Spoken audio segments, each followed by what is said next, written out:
Hey everyone, this is the Dreaming Alive Show. I'm your host, Ash Kumra, co-founder of DreamingAlive.com. This interview is with Alex Alleman. He is the author of the best-selling Revolutionary Sex Programs for enhancing your pleasure, creating deeper intimacy and communication, and deepening your sexual confidence. And he is a very talented man. Some of the areas that he talks about, that he's passionate about, is sexuality as a path to relationship intimacy and satisfaction. He believes there's a strong hold with nonverbal language and of sexual communication. There's a power with sexuality and love, and he feels that we all can achieve their own true love. For all those dreamers out there on DreamingAlive.com, it's really important to not only just visualize that true love and put it down on your dream board, but it's also important to learn from, quote unquote, what I call love and relationship masters. And Alex is definitely one of them. I was fortunate to hear him speak at a conference a few months back. And I think you're going to love what he has to say about how you can find that true love and keep that true love as well. So Alex, thank you for being on the show. Gosh, thank you. That was a hell of an introduction. I'm like, am I really? That's me? Well, Alex, I'm curious. Before you became this, coach and master of finding love, and you yourself have found your own love, how did you get to this point? Tell us about your journey. Well, I was a writer for a long time, kind of freelancing around, and sex was always a really important subject to me, and it was a subject that a lot of people came to me for advice about. It was something that I talked about a lot. If I was at a cocktail party, that would probably be where I would steer the conversation. Kind of frank conversations about sex and sexuality were really of interest to me. And I think, to some degree, they're of interest to everybody. But for whatever reason, I find it a very comfortable subject and a really important one. I think it's a high-leverage conversation for people who want a lot of happiness in their lives. And then I started doing some freelance writing for Eben Pagan, who is alter ego is David D'Angelo, who does dating advice for men. And I wrote a bunch of articles for him, and a lot of them were around sexuality and, for his company. And then he sat me down at lunch one day. He said, I read through some of those articles, and I've never seen anybody say the things that you're talking about in the realm of sex. And I've been doing this for a long time, and I hired a lot of writers. I've never seen this stuff. I've read a lot of these books, and I think this would really be of use to a lot of men out there. At this point, it was only men who really struggle around this, who have shame around it, who have insecurity around it. And I think you could really be of enormous benefit. And if you wanted to write that book, I would kind of coach you on how to get it up, online so that people could find it and buy it. And what I really did not know at that point that I had found my purpose, which, David Data talks a lot about, how important it is to find your purpose. Now, I didn't know it at the time. I wrote the book, and it was very successful. And one of the consequences of having a reasonably successful book is that a bunch of people start considering you an expert, a greater expert than I think I was for sure. But it was in that process of people kind of seeing me as an expert and then actually getting to work with a lot of really difficult issues with couples one-on-one who would, they were writing into me, and I've got this problem and that problem. And the women were saying, well, where's our book? And I also had access to this enormous resource, which were my readers. I have hundreds of thousands of readers, and I've been able to tap them and talk to them and survey them. And it really shaped me into an expert that I wasn't when I originally wrote the book, far more of an expert now. And really, I discovered almost by accident what turns out to be my deep purpose in this life. I think that all of us, dream of the possibility that, what I do with my job is also what I do in the world as like a sense of purpose. Not everybody gets that lucky.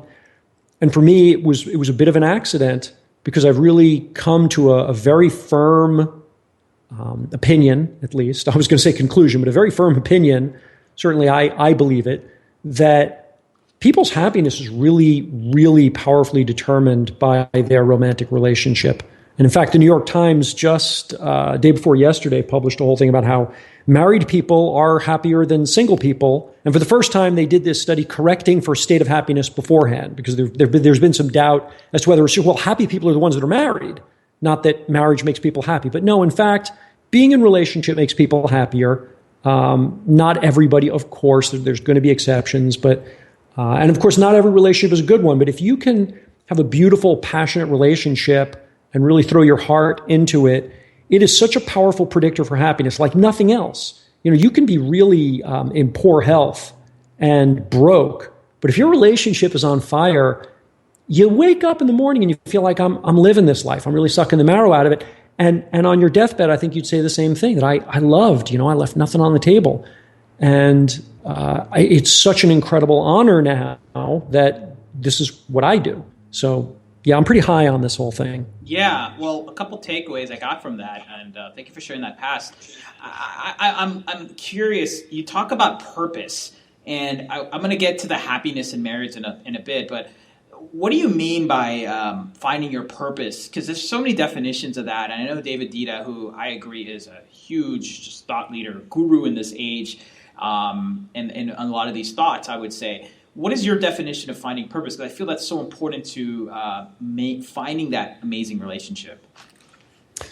It isn't, and I think it's also, another major factor in happiness, and particularly for men. So, Deida's most famous book is The Way of the Superior Man. Yeah, it's like my Bible. Yeah, right. And there are plenty of people that haven't read it. If you haven't, if you're a man, you need to read that book immediately. If you're a woman, it's pretty darn fine also. It'll give you a lot of insight into men. But that book, like at the time that I read it, it was so far ahead of anything I had ever thought on my own. And it just blew my mind. And I kind of went back over every relationship success and failure I had ever had. And I was like, oh my God, this guy's a genius, And I really, it was interesting. I had just gotten through a terrible breakup, and a beautiful woman handed me the book and said, she would have never left you if you had read this book first. And I read it and I realized she was right. And early in the book, Deida says, if you haven't found your purpose, stop everything. Put your life on hold and do nothing else. Sit in a room in silence until you figure out what your purpose is. And that was really confronting because I had no clue what my purpose was, what it might be. Well, you got to be kidding me, man. And I had taken so much of the rest of the book seriously that it was something that leaned heavily on me for a lot of years until I kind of sorted it out. And one of the things that I've noticed is that the idea of finding your purpose is, particularly for people who admire Deida's work and haven't found their purpose yet, can be a bit of a burden. And for those guys, I would say, really, you can't get it wrong. And that's the thing that Deida never mentions, that there's no wrong purpose. It's not like there's this one purpose out there for you. But when you can devote yourself to something that's bigger than you, it's a profoundly spiritual act. And I suppose for people who have religiosity, a profoundly spiritual act for them is simply praying or simply sitting in meditation. And certainly that quest to know God is something. But, in Hinduism, there's this wonderful, really just a wonderful piece of Hinduism that I think is so powerful for powerful living, which is that there's this distinction between karma and dharma, and your karma being kind of your spiritual pursuits and your dharma being your duty, the things that you're called upon, in this life, like paying taxes, or if your country is invaded, then, taking up arms or providing for your family. So it's not enough to simply tend to your karma and go off into the woods and meditate, and become a sadhu. But first, you actually need to attend to the world, and that's really relevant. You can't. And I know a lot of folks who are very sort of Jed McKenna enlightened, who they're just like, well, that's of no concern to me because none of this is real anyway. It's all just an illusion, and that's all well and good. But it really counts to do good in the world. It really counts. And when you find that thing that's bigger than you are, that you can invest yourself in, it changes the way you relate to the divine. It changes the way you relate to yourself, and it changes the way you relate to this process of life. And it doesn't have to be something forever. It could be that, that thing that you're just volunteering for right now, or that cause that you're caught up in right now. And it evolves over time. But the process of being in that conversation changes your whole life. Okay. No, that makes a lot of sense, actually, and I totally hear you on that about living your purpose.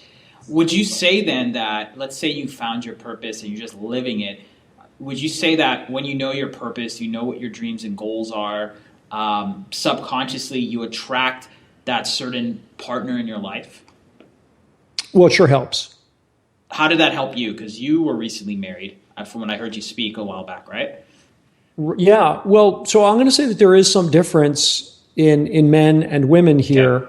Okay. I like to say that men and women are equivalent, meaning they have equal value. And I think anybody who doesn't agree with that is a bit behind the times.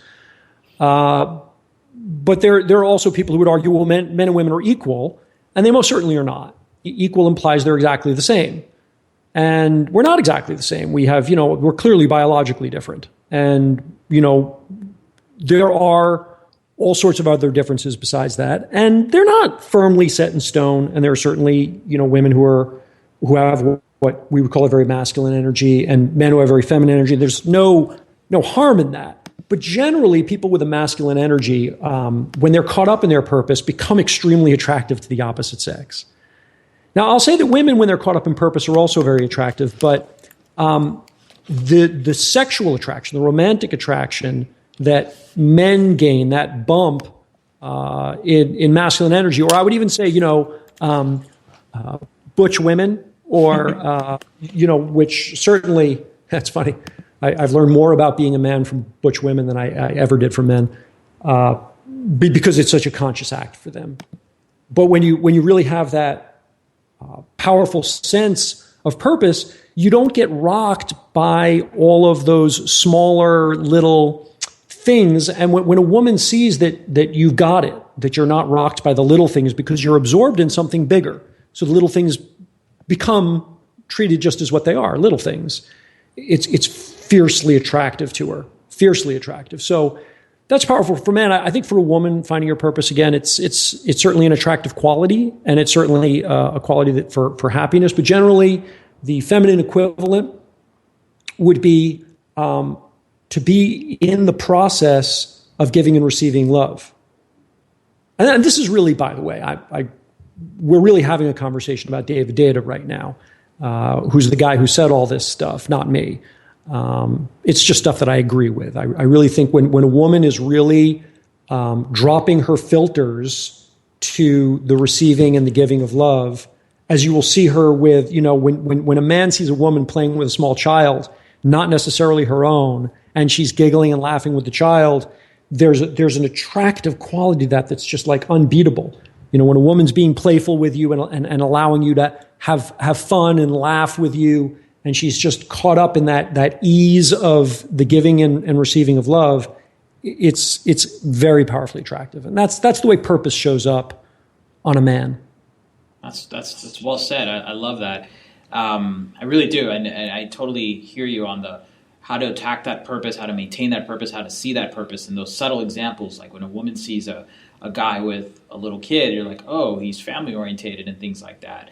I'm curious, Alex. I didn't mean to pry into your personal life by saying, you were recently married, but for people who, let's say, are recently married, people who, did not believe that they could find love, or then they found it. I mean, what happens? Like, how does that, what makes them click? Because I've noticed that a lot of people say, oh, the love is, I'm just going to keep dating and, I don't really believe in love. And then suddenly they find the woman of their dreams. What happens? How does that happen? What goes through the mind of that person? Well, I don't want to take anything away from the magical quality of love. Okay. And I think it's really important that, one of my really foundational principles in terms of the way I like to think through the universe, and it's been a perspective that really has been helpful to me, is I'm very scientifically minded, but I also have, any great scientist will tell you that the realm of what we don't know and can't explain is far larger than the realm of what we can explain. And so many people who are scientifically minded get into the trap basically just disbelieving anything that can't be proven yet. It's like if it can't be measured, then how you can't possibly call it valid. And the problem with that is you cut yourself off from the vast majority of experience in life, because the vast majority of experience in life can't be explained. So I'll offer some thoughts on it, but I also want to just really affirm at the start that there is something quite magical about love, and that I certainly, and nobody can certainly explain it to you to a degree that you ought to take on and think, well, now I'll just look for that because that's what love is. But it's been my observation and my experience that love is more about when you're ready and less about that person. And that we all have many soulmates. And for the folks in your audience who are generally, not all, but certainly a lot of them are spiritually oriented. And if you're in the conversation of non-dual spirituality, then of course all of us fall in love with any of us because we're all, sort of a shared consciousness. But even if you want to dismiss that, we certainly have more than one potential soulmate out there. And it's an act of will, in my experience, to surrender to that. It's a willingness. It's a courage. It's a moment of vulnerability where you say, I'm having so much fun with this person that I'm willing to really risk it all and become very vulnerable and potentially, go through terrible heartbreak and humiliation and really declare myself and really surrender to this and allow myself to love. That it's sort of a self-permission, and that self-permission is generally an act of enormous courage.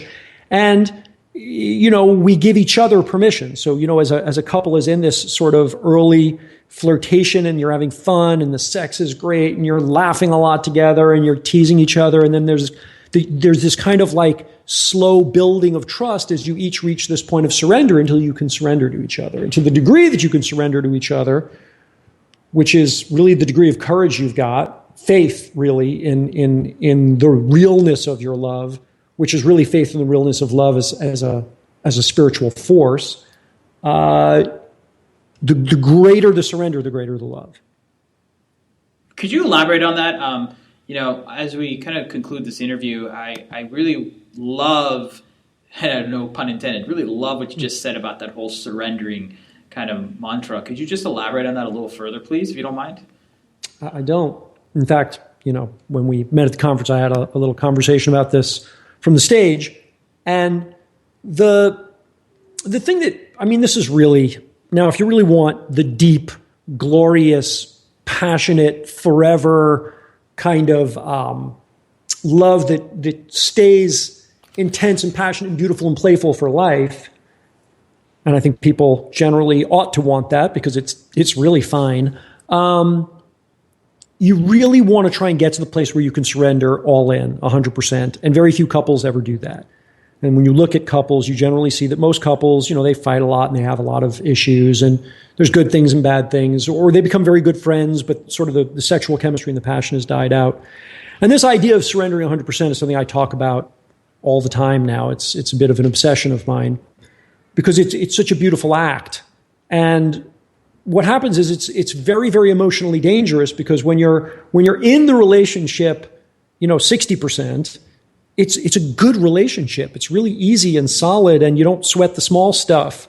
And it's not that easy for it to hurt your feelings because your heart's not that vulnerable. But also it's a bit cool. It's a bit dead, and you're distractible by other women or other men, The relationship has vulnerabilities. But it's okay because your heart doesn't, because you're only in 60%.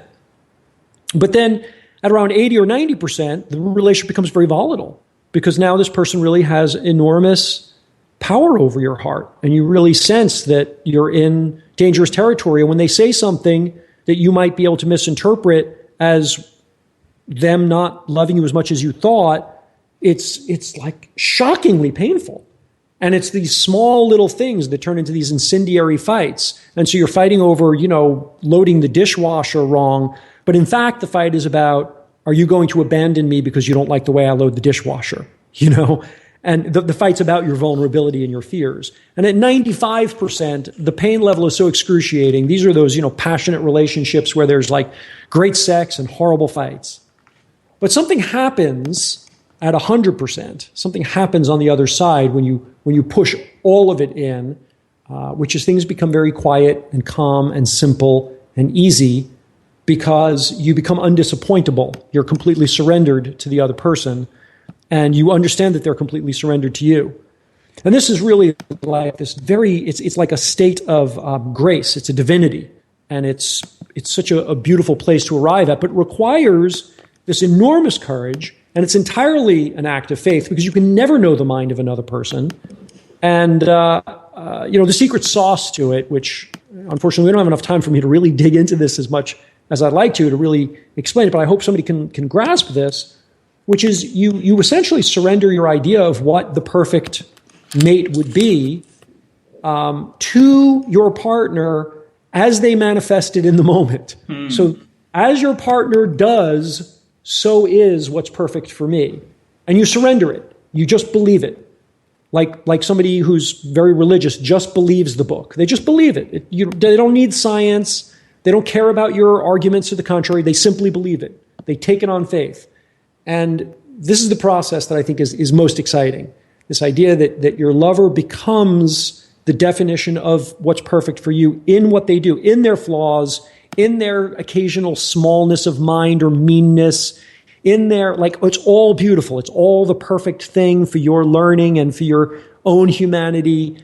And suddenly, when they do something that otherwise would have been annoying, it's absolutely captivating.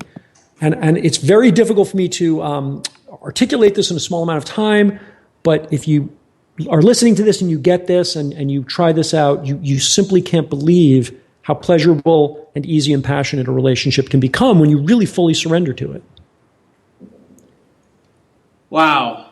I mean, I love what you're saying. I mean, you're talking about the value of, being truly present and truly giving your all into the relationship. And, Alex, we definitely need to do another interview for our viewers. There's a lot we could talk about, and I hope we can do that later on this year. And want to thank you. Anytime. Thank you. I appreciate that, and I will take you up on that. I will read you. I'm a persistent guy. Thank you so much for doing this interview and making the world be a better place. And I can't wait to connect with you again. And all the best with all the great work you're doing. Ash, thanks so much. I just really appreciate you giving me the platform. As you mentioned, it's just my passion to talk about this stuff. So really, anytime, I'm always happy. Awesome. Have a great day, man. You too, brother.